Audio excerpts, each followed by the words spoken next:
It's Brian Preston, the money guy. Let's go a little deeper in the behavioral aspect. We're nerds. I'm a CPA, you're a CFA.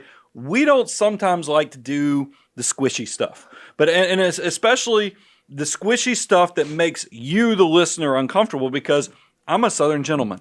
I mean, a people pleaser. I'm a people pleaser, and people know that, and I don't know if it's a Southern thing, but it's definitely people who are passive aggressive because, like, bless your heart and doing all these other things. I'm going to be real with you because I think this is a concept you need to understand on what the number one reason why people are broke. So pay attention in the fact that it takes a lot for a guy who's super polite to kind of get in your face and actually shoot you straight on this, is that the average American does not have an income problem.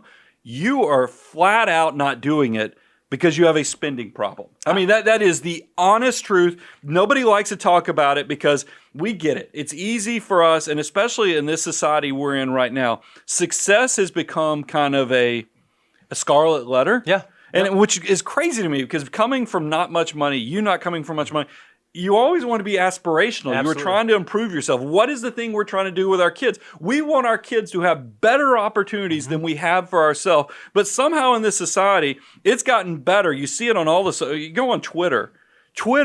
I think to be successful on Twitter, you have to be a snark fest. Nobody's learning on Twitter. Right. You're getting snarky comments and other things like that. So maybe this is a perfect quote for Twitter because it's snarky. But the number one reason you're broke is because you're just not focusing on the spending. You're focusing on how miserable your situation is. And here's the truth of the matter: you have two options. You can either make more money, invest in yourself, or you can start spending a heck of a lot less. And the good news is a little goes a long way the younger you are. Yeah, I think you said that beautifully, Brian. There are really only two options. Yeah. You can either make more money or you can spend less money. That's it. And you got to figure out which one of those you actually have control over. And the hard truth is most of us, or a lot of folks, have a hard time making more. Maybe you can't go do a side hustle, or maybe in the job you're in you can't move vertically.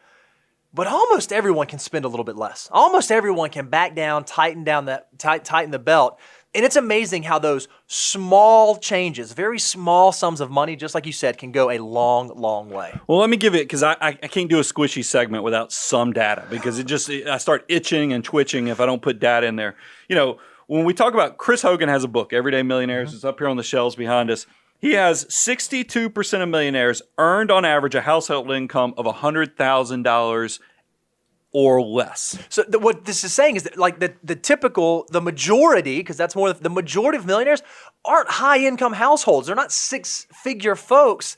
They're just folks who have mastered this behavioral saving money issue. 73% of millionaires have never had a penny of credit card debt. That doesn't mean they're not using credit cards. That means that they're paying them off and not carrying any type of debt whatsoever. Because let's face it, if you're paying 17 to 22% interest on a credit card, your compounding interest is working against you instead of for you. And then the other part is I think that we also, because look, I'm probably even guilty of this because I have a teenage child as well. We want their life, because I've already said it. What is our goal? Is we want to I want them to be more successful than even what I am. But the problem is sometimes that we equate that to, we're going to make it easier. That's right. For them. And easier is not the same as being more successful, because then I think it's better if we give a snapshot, just self-reflective. Because, Bo, I've watched you. I got you right out of college. You were 20 years of age. I think it's hilarious that I hired you before you can even of legal age, essentially, in a lot of states. But it's one of those things that I know for the first few years, you lived off of cereal. You studied. I mean, there was a lot of self-sacrifice there, not a lot of living. No, I'm not incredibly proud of this, but Publix had a 2-for-1 cereal deal, and I was a young single guy, and so I would literally go to Publix and I'd buy 15 boxes of cereal, and that's what I'd eat because I wanted to be safe. I wanted to max out my Roth IRA. That was something that was really important to me. And I recognized rather than going out and doing the stuff and going to the bars like all my friends were, I should probably go ahead and pass this CFP thing and then pass this CFA thing. By doing those things, it sucked. But man, did it pay off later on in life. And man, was it so worth it. And as I kind of resemble that, is that I remember the first 4 years out of college, my friends were going to Mardi Gras because we had we had a sweet hookup. One of my buddies is married to a girl whose parents were right in the French Quarter. Never got to go. I was studying for the first 4 years to get every certification. Because look, this baby face that makes this late 40s look like I'm in my early 40s, when I was in my 20s, this looked like I was 12. So, it's not like people wanted somebody managing money. So my insecurity fueled me to go get every certification I possibly could. That's where the CPA, the CFP, the PFS, I wanted to put some weight behind me. So the first 4 years was no enjoyment whatsoever. It was all focus, study, and make it happen. So you can either make less money, you can make more money. Either way, you don't have an income problem, you have a spending problem. So wake up that invisible hand inside your brain and get things moving forward. That's exactly right. Okay, I can go back to being a Southern gentleman Deep now. breath.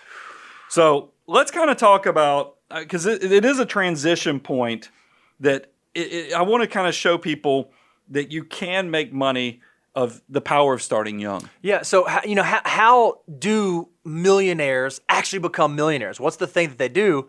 They start young. They recognize how powerful their dollars can be. We are known for the concept of 88 times over, meaning we tell you that for guys, if you take $1 when you're 20 years of age, it's actually the equivalent of $88 when you're 65. So that way you will have the perspective of, every dollar I spend as a 20-year-old actually has more power than what I realize. It's actually the equivalent of $88 in the future. I decided, let's have a hyper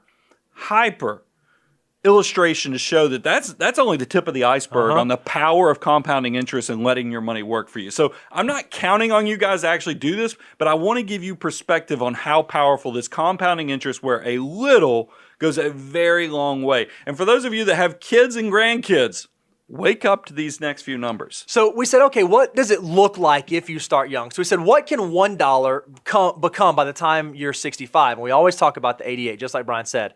Well, look at this.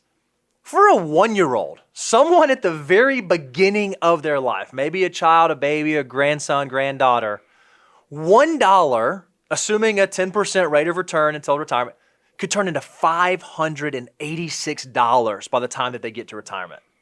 I mean, now that bottle warmer looks a lot more ridiculous now. If you think about that, what a bottle warmer costs, never gets used, or maybe that wipes warmer. That's probably the wipes warmer. Bottle warmer got used. The wipes warmer. Everybody buys them. And you're like, nobody uses that. Nobody thing. uses a wipe warmer. You're just trying to get poop off your fingers. You don't care if it's hot or cold. You're just trying to get a wipe out as fast as possible. At 10 years old, $1 can still turn into $239. So if a 10-year-old and you decide you want them to go rake leaves and you're going to flip them a 5 for doing that, you should show them what that $5 bill can turn into if they decide to, instead of spending it on bubble gum, go put that to work for them.